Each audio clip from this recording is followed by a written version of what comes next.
رحب باصحابنا عشان في حلقه جديده. السلام عليكم ايوه، ورحمة الله وبركاته. النهارده في حلقة كل سنه وانتم طيبين. جديدة جدا يا جماعة. السلام عليكم ورحمة الله وبركاته.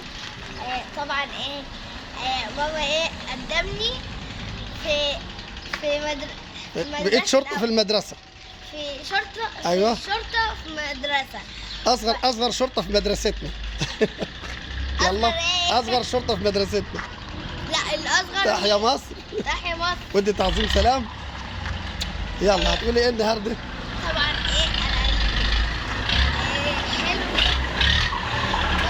اتفضل يا خال، اتفضل يا عم، خليها عندي اشرب شاي. بصوا تعال هنا يا جودي، تعال هنا. العربية ورا. ماشي. اللي طلع عند الزرع.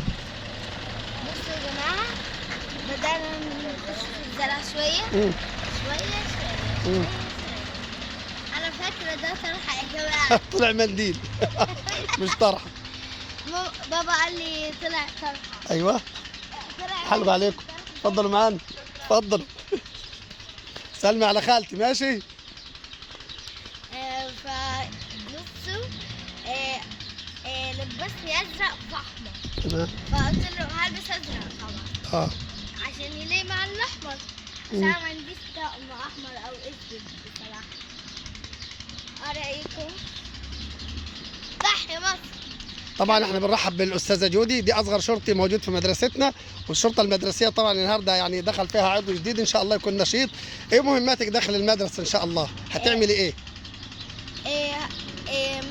ممكن اتمم على، يعني اطلع واشوف اطفال موجودين فين ونحشوهم من الطرقات، خليهمش يبصوا من الشبابيك، يبقى مش عايزين الاطفال الصغيره تبص من الشبابيك. عشان في اطفال من كي جي 2 او كي جي 1 بيفضلوا يلعبوا ينطوا كده، ممكن يتعوروا، ممكن ينطوا يقعوا لا قدر الله يعني. لا قدر الله. تمام.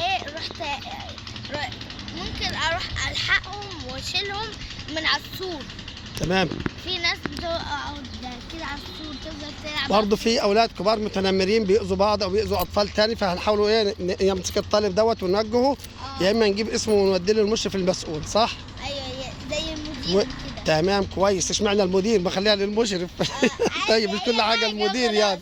المدير ممكن نقول للميس كده يعني. طيب يلا بينا عشان خاطر دخلنا في حرب. يلا. اوكي، باي. الف سلامه، وان شاء الله اللقاء في حلقه قادمه ان شاء الله يا اصحابي. باي.